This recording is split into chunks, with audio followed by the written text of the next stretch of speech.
The Federal Energy Regulatory Commission on Monday unanimously rejected a proposal by Energy Secretary Rick Perry that would have propped up nuclear and coal power plants struggling in competitive electricity markets. The independent five-member commission includes 4 people appointed by President Trump, 3 of them Republicans. Its decision is binding. At the same time, the commission said it shared Perry's stated goal of strengthening the resilience of the electricity grid and directed regional transmission operators to provide information to help the commission examine the matter holistically. The operators have 60 days to submit materials. At that time, the agency can issue another order. Perry's proposal favored power plants able to store a 90-day fuel supply on site, unlike renewable energy or natural gas plants. The plan, however, was widely seen as an effort to alter the balance of competitive electricity markets that federal regulators have been cultivating since the late 1980s.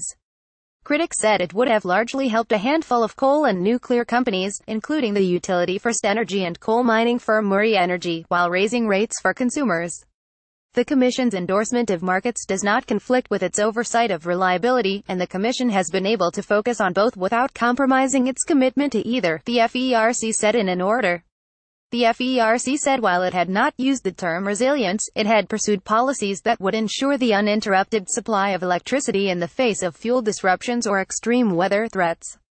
Perry issued a statement saying, as intended, my proposal initiated a national debate on the resiliency of our electric system. But most analysts saw the decision as a setback for the administration. This outright rejection of subsidies for coal and nuclear shows that commissioners of both parties have little interest in manipulating electricity markets in favor of any fuel source, said Paul Bledsoe, a former consultant at the Obama-era Energy Department, now a lecturer at American University's Center for Environmental Policy. The law and common sense prevailed over special interests today, John Moore, director of the Sustainable FERC Project Coalition, said in a statement. The FERC correctly found that the Department of Energy's proposal violated the basic requirements of the Federal Power Act.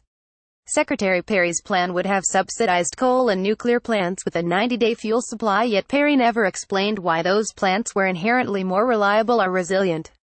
Although the FERC could issue an order after submissions by regional grid operators, the language in the current order suggested it would stand by the trend toward free competitive electricity markets.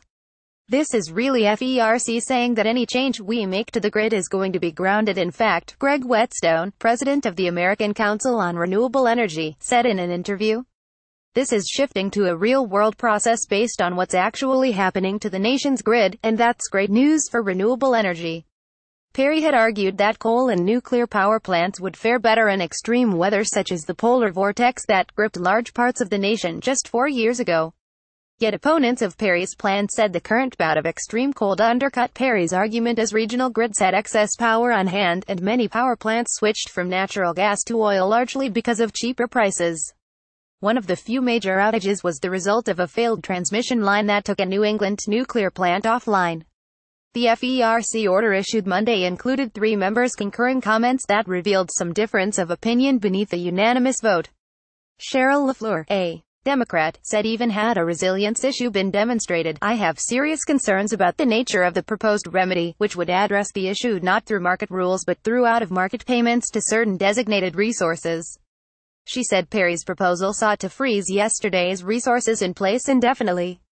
By comparison, Neil Chatterjee, a Republican and former aide to Senate Majority Leader Mitch McConnell of Kentucky, wrote in his separate comments that I applaud Secretary Perry's bold leadership in jump-starting a national conversation on this urgent challenge, and expressed concern about the many nuclear and coal units particularly at risk of economic retirement despite their significant contribution to bulk power system resilience.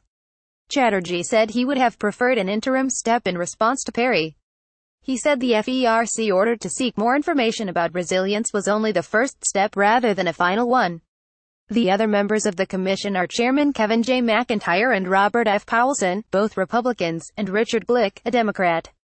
LaFleur is the only member appointed before Trump took office.